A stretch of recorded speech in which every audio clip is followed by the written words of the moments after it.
Doogie. Sam. The first 2 weeks of the January transfer window were deathly quiet. But then, a transfer that has genuinely rocked me. Khvicha Kvaratskhelia to PSG. And my question to you is simple. What the hell? Nobody expected a mid-season transfer of this magnitude. A player of Kvaratskhelia's reputation, leaving the team that is currently in first in Serie A to join PSG. Kvaratskhelia drops the shoulder and scores! This was where he first burst onto the Italian scene, and it is at the Bentegodi where he scores again, this time as a champion. Antonio Conte came out and said he's asked to leave the club. Kvaratskhelia che riceve, Kvaratskhelia 1 contro 1, va sul destro, risterza e calcia! Sotto la traversa, Kvaratskhelia!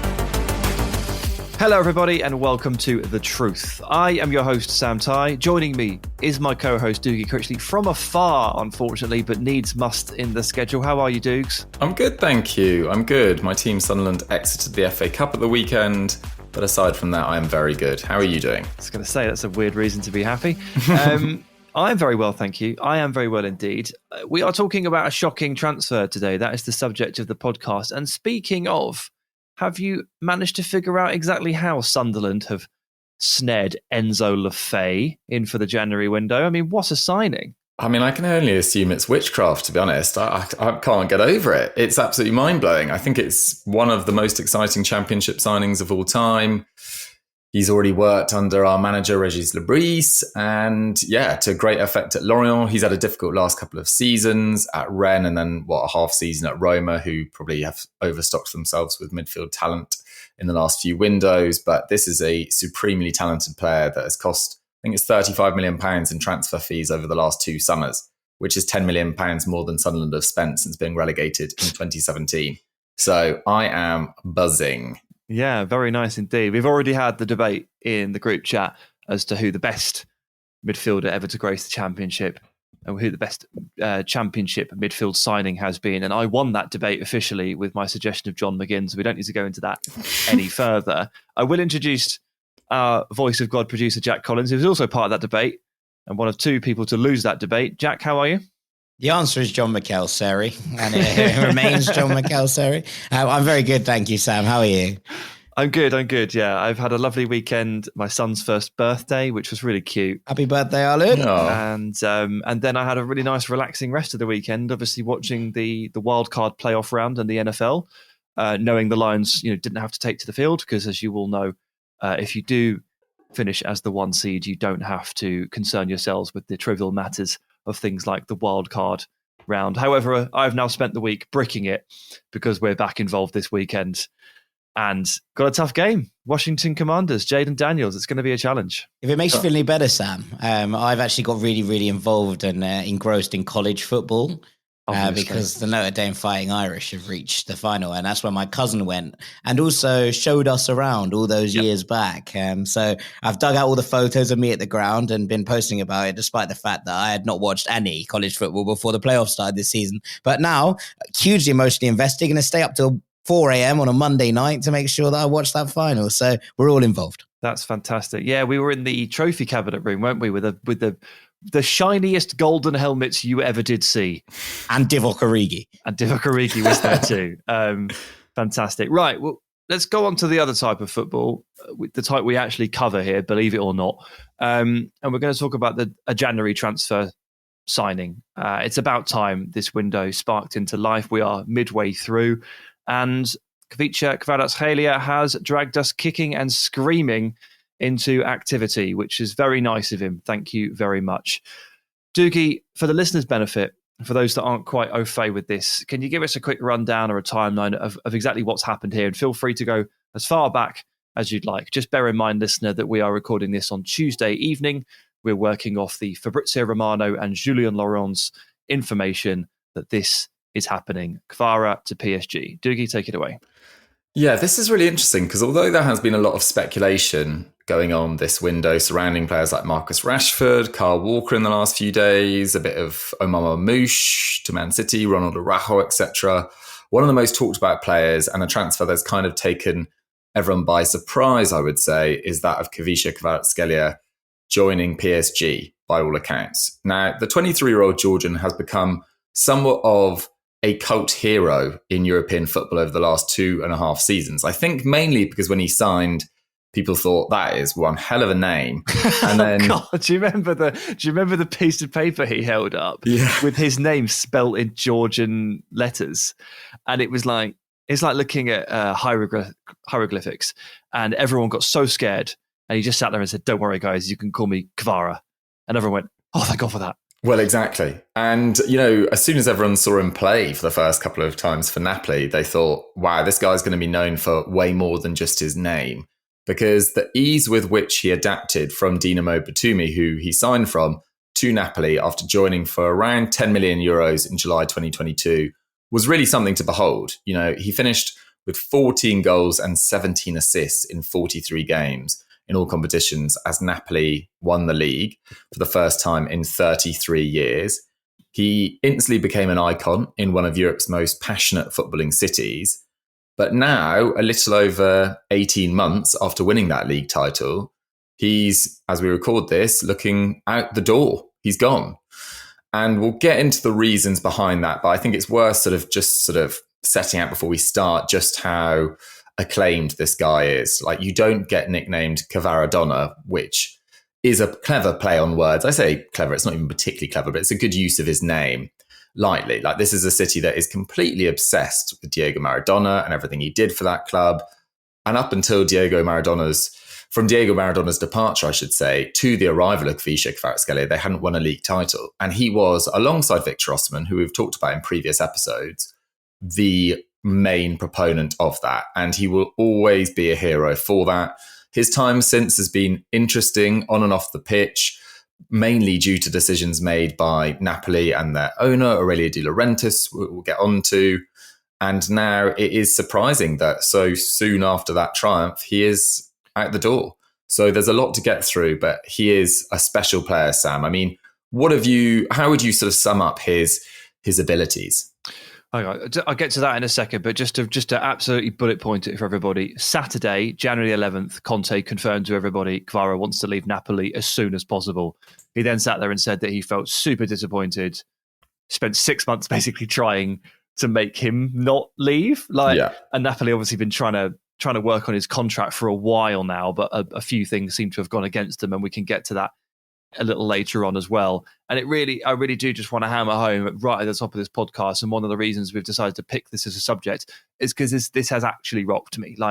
And that's not me saying, oh, loyalty's dead or anything like that, but just this is a very, very strange time for a deal like this to happen. More often than not, a player like Kvara goes in the summer and it doesn't go down like this. He doesn't force his way out of a club where he is beloved halfway through a season. He doesn't force his way out of a club just 18 months after bringing their first title for 33 years. And you know what? The fee, the mooted fee, looks low to me. This looks like a very big club losing a star player at a weird time for an okay fee to a super club. That's not a January transfer. That doesn't make sense at all. So I'm sure I'll work it out as we get through this. It's going to be a bit cathartic in a way. But I've been spun by this one, Doogie. And I think, linking into all of that, and part of the reason I feel like that is because he's such a magical player and he felt so right for Napoli. Like, sometimes players and clubs can be miscast. They don't go together. They can be bad for each other. But in this case, they were perfect.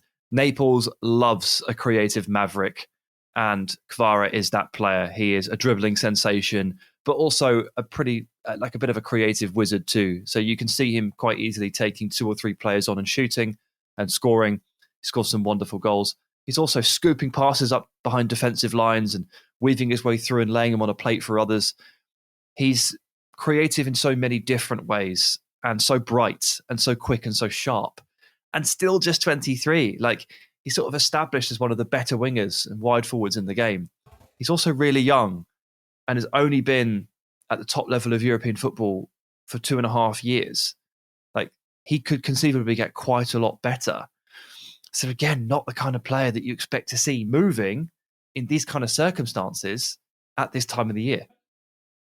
Yeah, absolutely not. And I think a lot of people after that exceptional first campaign thought, maybe he's a one-season wonder. But that just was really quickly disproved last year. You know, Napoli were a complete state. So they won that league title under Luciano Spalletti. He then sort of falls out with Aurelio De Laurentiis over the extension of his contract, decides to leave, then ends up coaching the Italian national team fairly soon after. But the manager they bring in to replace him was Rudy Garcia, who hadn't managed in Serie A for a long, long time. That was a terrible, terrible call. And I think we all sat there and went, why have you done that? Why have you brought in Rudy Garcia? Why would you do that? It was mad, and it lasted 16 games. They then bring in Walter Mazzarri, who lasted 17 games, really journeyman manager. Then Francesco Calzona is appointed to do it as a joint job with the Slovakia job. He led them to 3 wins in 19. It was a horrendous season, and Napoli finished 10th. But Khvicha, 11 goals and 9 assists in 45 games. Like, he did his all and proved that he wasn't a one-season wonder. But that finish, 10th, was their lowest since 2008-09. 53 points was 37 fewer than the previous campaign. And on the back of that, in the summer, from all the reports that are now emerging, he really pushed and agitated for a move. But Napoli, I think, before we get into the specifics of this move, it's worth pointing out that Napoli and Aurelio De Laurentiis in particular are really, really difficult to get out of. De Laurentiis really does drive up the asking price really dramatically for top players. Like Kalidou Koulibaly was not kept against his will, but he was priced out of multiple moves for years. Lavezzi and Cavani left at their sort of peak-ish, but for huge fees back then. Insigne and Mertens were kept on and eventually left on free transfers.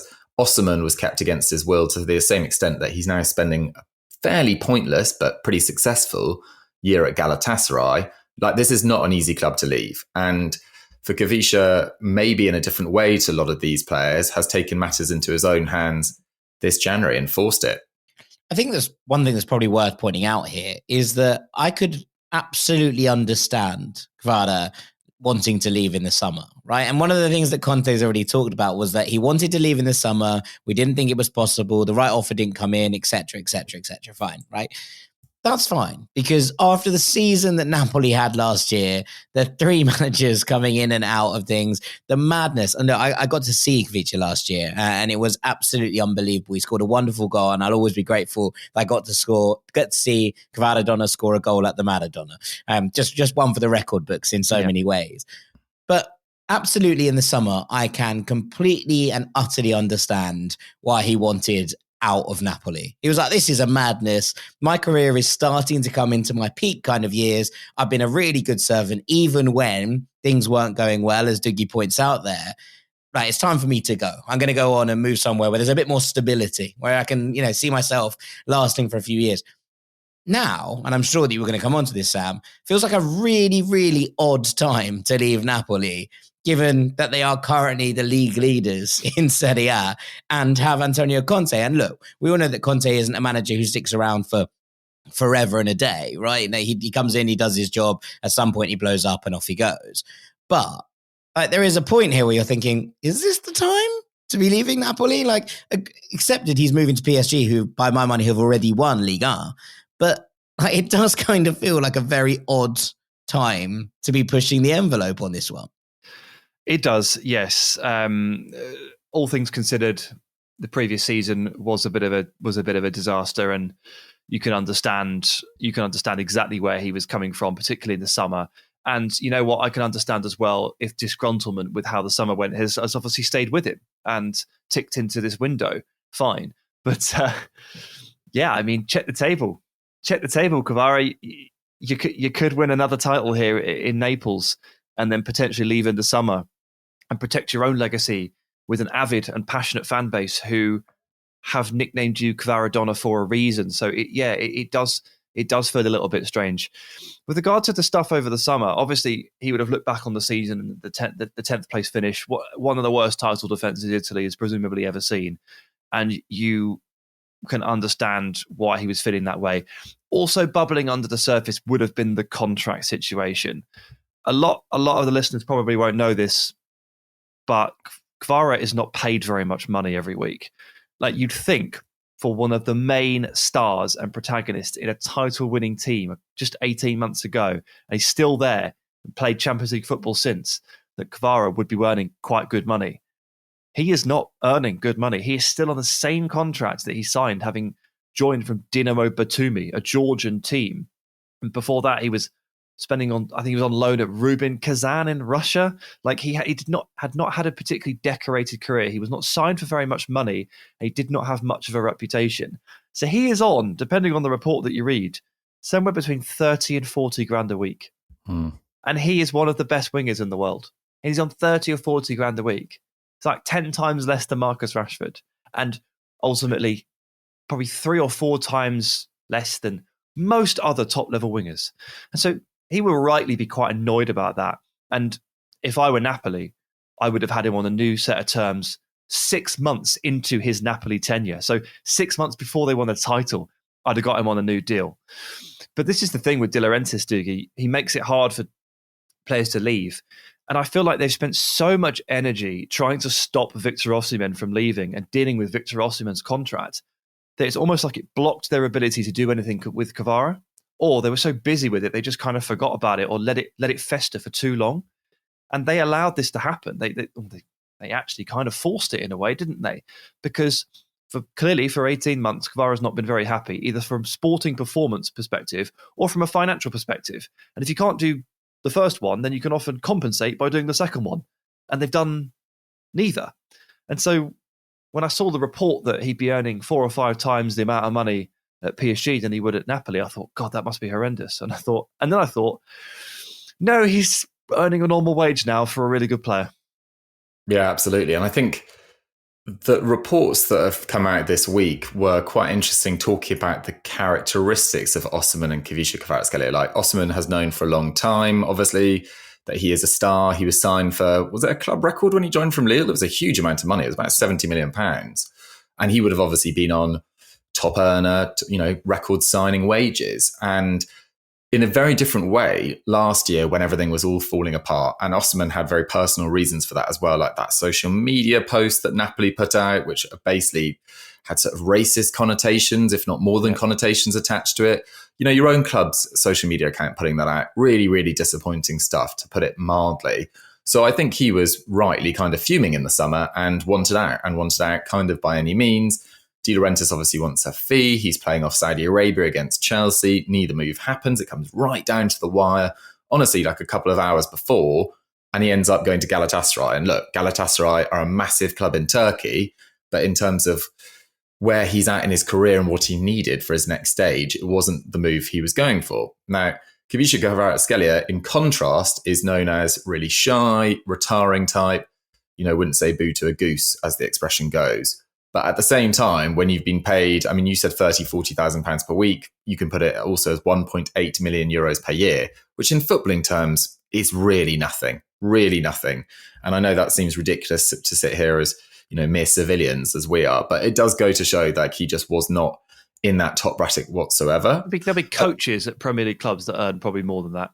Yeah, I mean, Simeone, to put it in context, I think is on 20 million euros per year. And, that's a coach at Atletico Madrid, one of the best, coaches in the world, but still does put it in context. How is he playing this season, I think is quite interesting, because he has not been as essential this season as last. So last year, he ranked 5th for league minutes. He started 32 league games. Only Osimhen scored, and Khvicha scored over 8 league goals. Khvicha got 11. So they were still the key men in that side. Only Politano contributed more assists. But this season, he ranks 11th for league minutes. But still, his output's been pretty solid in that time. Only Lukaku's been directly involved in more than his 8 league goals. He has played a role in Napoli going 4 points clear as we record this, but there is another midweek round of fixtures before this podcast comes out, so that might well have changed. But they will be top of the table no matter what happens in that. Has he played as well as last year? No. Has he played as well as the year before that? Definitely not. And he's missed 3 of their last 5 league games. And prior to that, he had 1 assist and 0 goals in his previous 7. David Neres has also started playing quite well. I think it's fair to say, probably the best form he's shown in a number of years. He scored a great goal in their 3-0 win over Fiorentina. He also put in a top performance against Verona too. David Neres, for me, can't hold up a candle to Khvicha, across an entire season. But it does make it easier to lose Khvicha right now, given that David Neres is now playing well. What is quite interesting is that having spent most of last year in a variety of three at the back formations under Mazzarri and then Calzona, etc., Conte, for the first time, I might have this wrong, but feels like for the first time since his first year at Juventus, is now playing 4-3-3, the system that suits Khvicha best, I would argue. So to leave now I can understand the frustrations of Napoli fans, and I don't want to create any animosity between the fans and the player. But when you're top of the league and you're in a massive title race and you've got the chance to get back in the Champions League and you're losing, probably your most naturally talented player. I mean, Lukaku's had an amazing career, but in terms of natural talent, I'd say that Khvicha could succeed or go beyond where Lukaku's ever gone in his career, which is saying something because Lukaku's had an amazing career. But obviously, no matter where he stands amongst his players' quality and, comparing his quality against the other players, there's no doubt about it that Napoli have a very legitimate chance of winning Serie A this year. They are playing under a serial winner without European football, and Atalanta, we've already discussed in a previous podcast, potentially, don't have the experience. Inter Milan haven't been at their absolute best so far this season, I think it's fair to say. So Napoli are well in it, and they're losing their best player, I would argue. Yeah, talent-wise, he is the best player, although he's not performing to his absolute top level, as we've kind of established. And there was a piece from Nicky Bandini in The Guardian, which just highlighted that his successful dribbles per game are way down from where he was in the Scudetto winning season. He's at 1.1. His success rate is way down from where it used to be, about 3 per game, or 2.2 in the Scudetto season, down to 1.1 now. She puts a theory forward that because of all the increased defensive work that Conte asks of his forwards, that maybe there's a little less left in the tank for those explosive moments. So you can't dribble or take on your man as much if you're pressing and working a lot harder. It kind of taps into that whole, do you excuse Mbappe from pressing completely because you need him to do 25 sprints a game thing? And that's fair. Or he might just be so disgruntled at this point that he's only on 30 grand a week, that he's kind of just not playing up to it. You never quite know. It's really obvious that it's been quite turbulent behind the scenes here over the last 18 months. And you talk about Neres there as well. That's interesting. They've done quite well without Kvara. They've won all their games, I think, they've played without Kvara this season. It's only been 5, but Kvara, or that he hasn't started or featured in, and 4 of those have come as recently as in December. But they've won all of those games. They're on a 5-game win streak right now as we record. Neres has played pretty well. I want to ask Jack what he thought of the goal against Fiorentina that you mentioned, because I thought it was fantastic. I mean, what a goal. He takes the ball halfway, bounce pass into Lukaku, gets it back, holds off a defender, rifles it into the roof of the net. Jack, you told me Fiorentina were good this season. They were until December, and now they've won 0 of their last 5. So and lost on Monday night to Monza, who were bottom of the league before that. So I think we can safely say the Fiorentina bounce is probably over the time being. But it was a really, really good goal. That is the thing about this. And whilst I am with Doogie in that obviously David Neres is not as good as Khvicha Kvaratskhelia, that's okay. It's okay to say that. It's also enough sometimes to say that a player who isn't as talented sometimes makes the system work better. And there was a reason that Conte was so demanding of a David Neres. Now, I thought that it was going to be for the other side of this attack. I figured that was what his game was in terms of trying to balance this front three. But it's also reasonable sometimes that when a manager comes in and certain players who might be incredibly talented don't quite fit the style that the manager wants to play. Yes, Conte is playing his 4-3-3, and I absolutely take that point. But what he's demanding from his players is slightly different. Then sometimes that changes in terms of what you are. And ultimately, the 4-3-3 that Spalletti played basically gave Kvara complete and utter freedom to do what he wanted on the wing. And part of that was the control with which this midfield operated, right? And so there was some rangy players in there, obviously Anguissa, a key part of it, but the control that Lobotka gave them at the base. What Conte has introduced is a Scott McTominay into this. And Scott McTominay has been excellent, right? So he deserves plenty of credit for that. But it also changes the way that you operate, because Scott McTominay wants to burst into the box and he wants to score goals. And he's scored, a good amount of goals already this season. But it does change what your midfield looks like in terms of a structure. And that does mean that there is more required from certain other players in order to facilitate that structure. And maybe Kvara doesn't give Conte what he wants as much on that left-hand side. All the chat about we're desperate to keep him is fair enough, because Kvara is an absolutely sensational footballer. But I wonder if in his heart of hearts, he's not a little bit pleased that he's about to put two really hard-working wingers down these flanks who can still come up with the moments of magic that he needs at certain points. Maybe, Jack, maybe. But, in response to this impending move, we've seen links to Alejandro Garnacho. So I want to bring you straight back in, Jack. I know you're a huge fan. No, this is one of the moves. That replacement might be the thing that upsets me most. I just don't. I get it. And look, Garnacho's put in 2 assists in the last 2 games, and he deserves credit for that.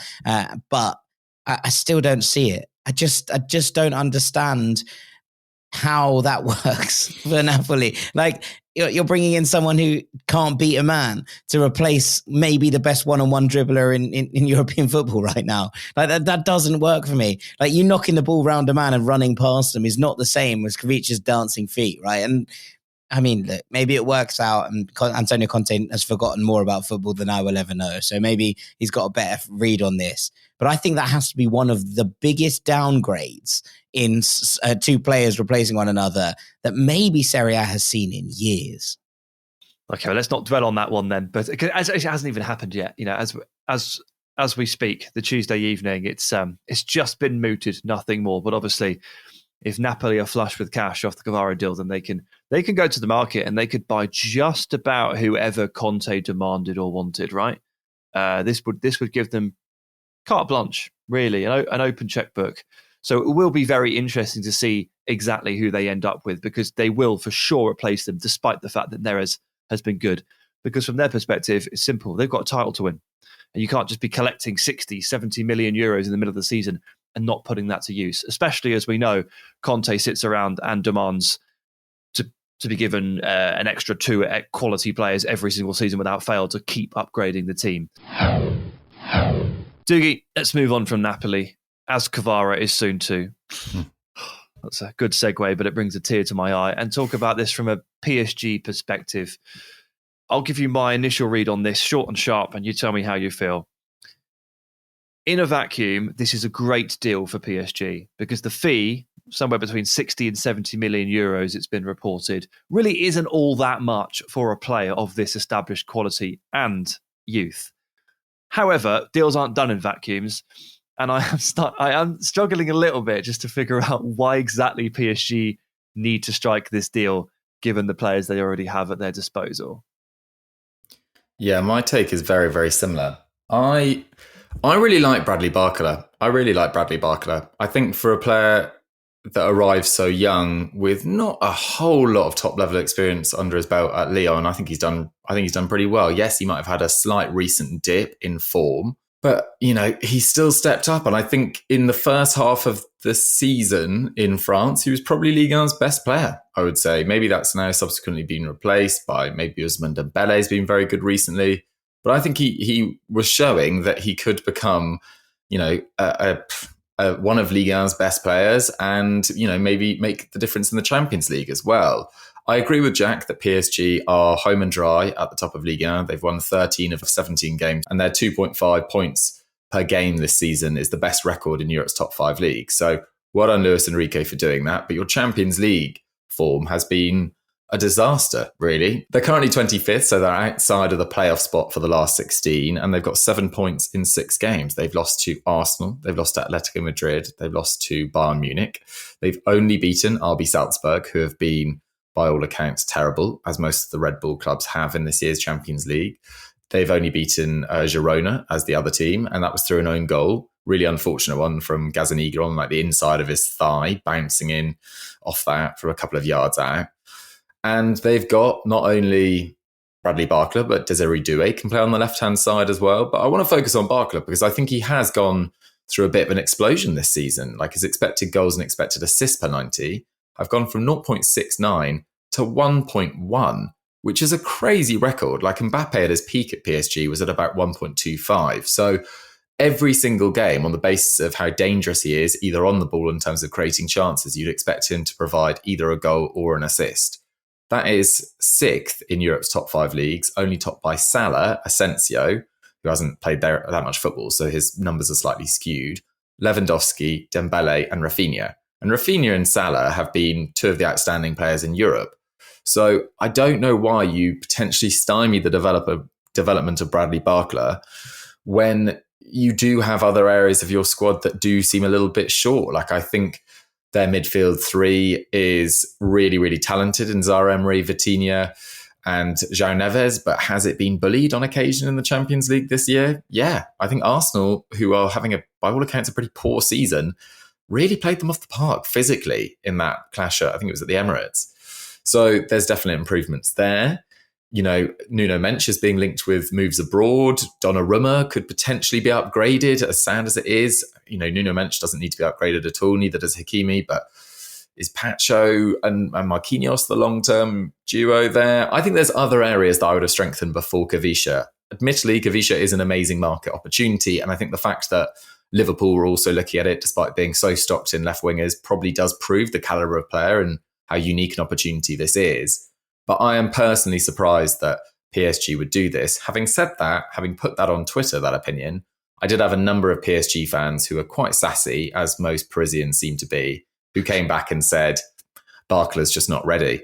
And I was kind of like, ready for what? Because what are the aims for this season? It feels like for the first time in years, PSG's ambition this season wasn't necessarily to win the Champions League. I know that sounds stupid because, of course, they wanted to, but it wasn't like the bare minimum they were expecting, having lost Mbappe, Neymar, Messi, their stars of the last few years.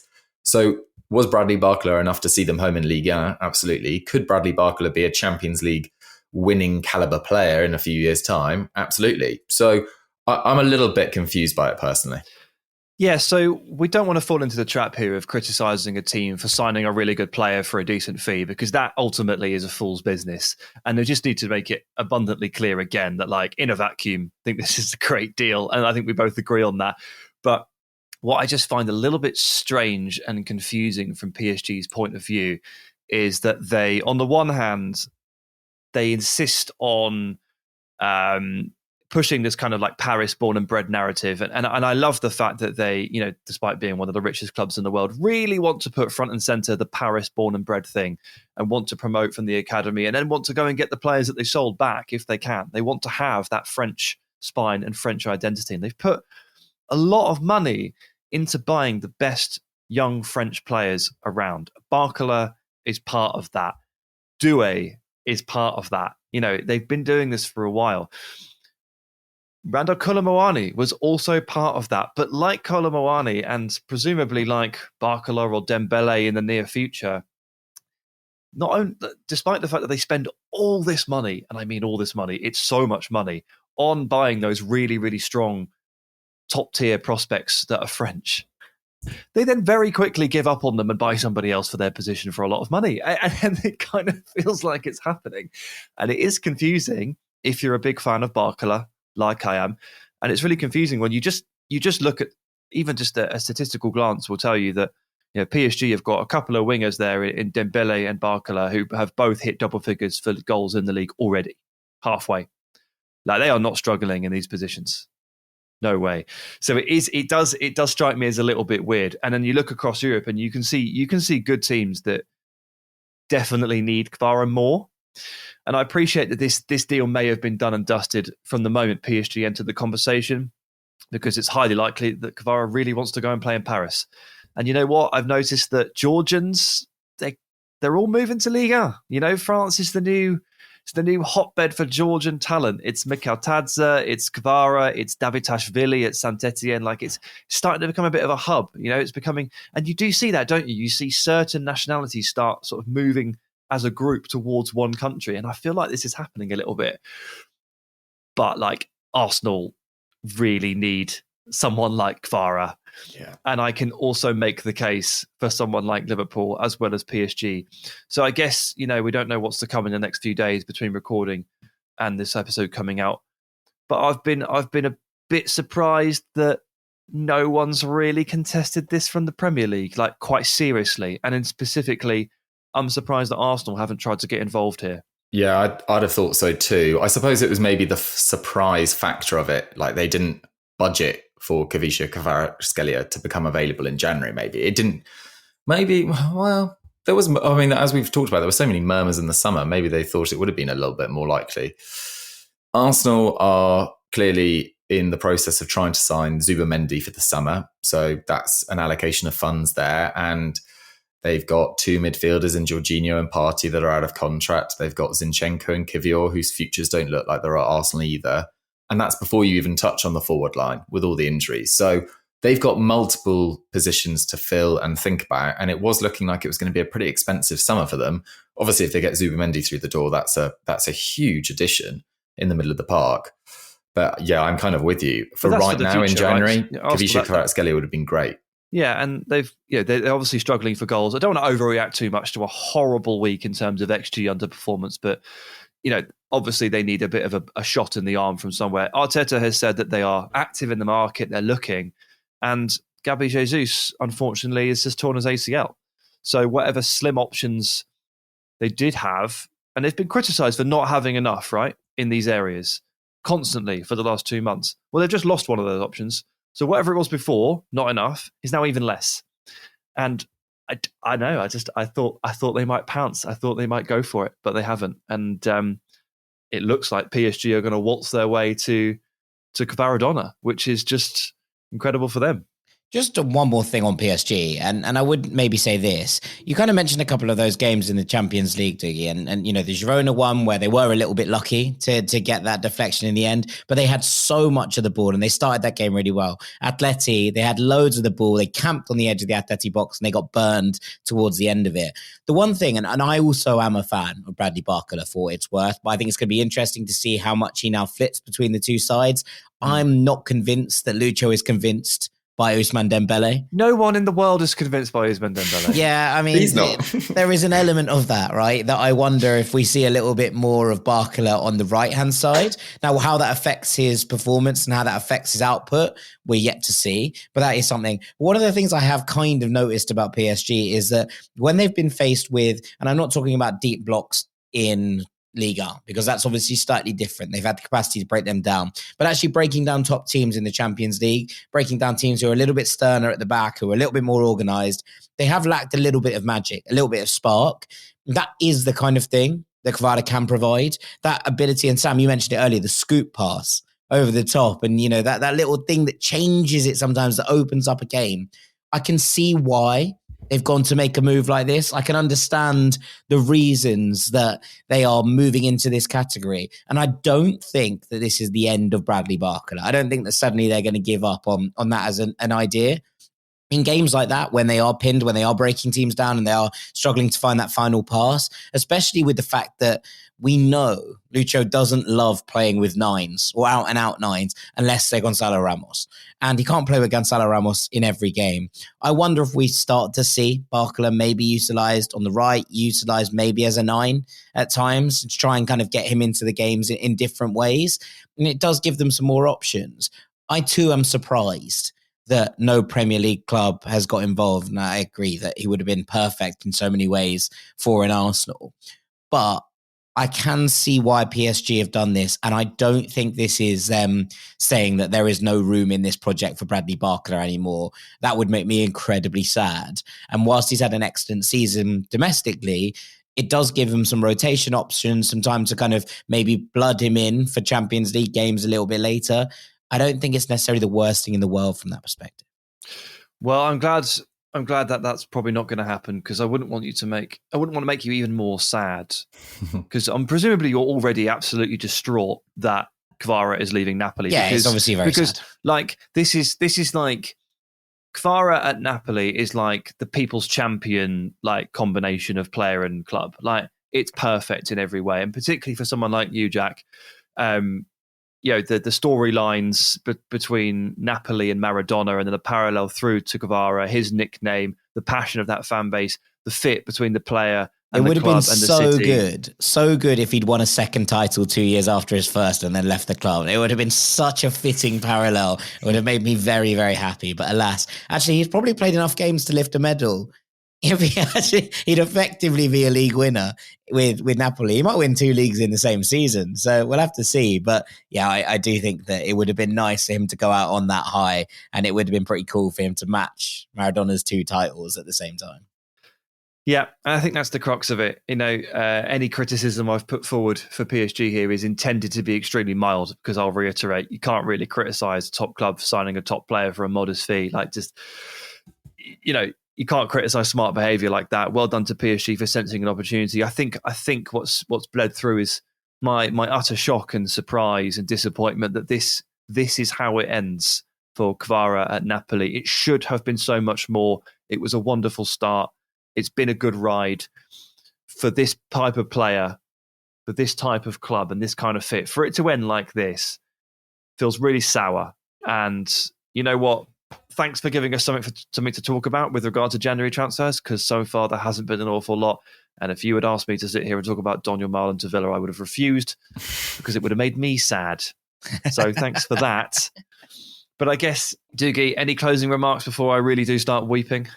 No, not particularly. I think that was a pretty good summation of the whole situation, to be totally fair. I really want him to become, well, he's already a top player. I really want him to achieve everything that he can at PSG. If I was Antonio Conte, I'd feel a little bit let down. That's not really Khvicha's fault. I think a lot of the blame for this whole situation lies on Aurelio De Laurentiis. And he's always been slightly mad and slightly unusual in the way he's acted as an owner. But those sort of characters do kind of make football at the same time, and they aren't totally uncommon in Serie A in particular. So maybe nothing really that unusual has happened. PSG have signed another superstar forward. Napoli are still being crazy. Yeah, maybe. All right, let's call it there, guys. Doogie, thank you so much for joining me. Pleasure, as ever. Thank you. Jack, thanks for looking over us, and well done for not bursting into tears yourself. You're very welcome, Sam. Thank you as ever. Thank you, the listener, for sticking with us. I hope you've enjoyed the episode. Keep an eye on Kvara. Keep an eye out for him. Let's all take care of him, and let's make sure if you see a Napoli fan, give him a hug. I know they'll say Kvara's dead to them, but deep down, they're burning, and they are sorrowful, because this is a tough one to take. See you later, guys. See you next week.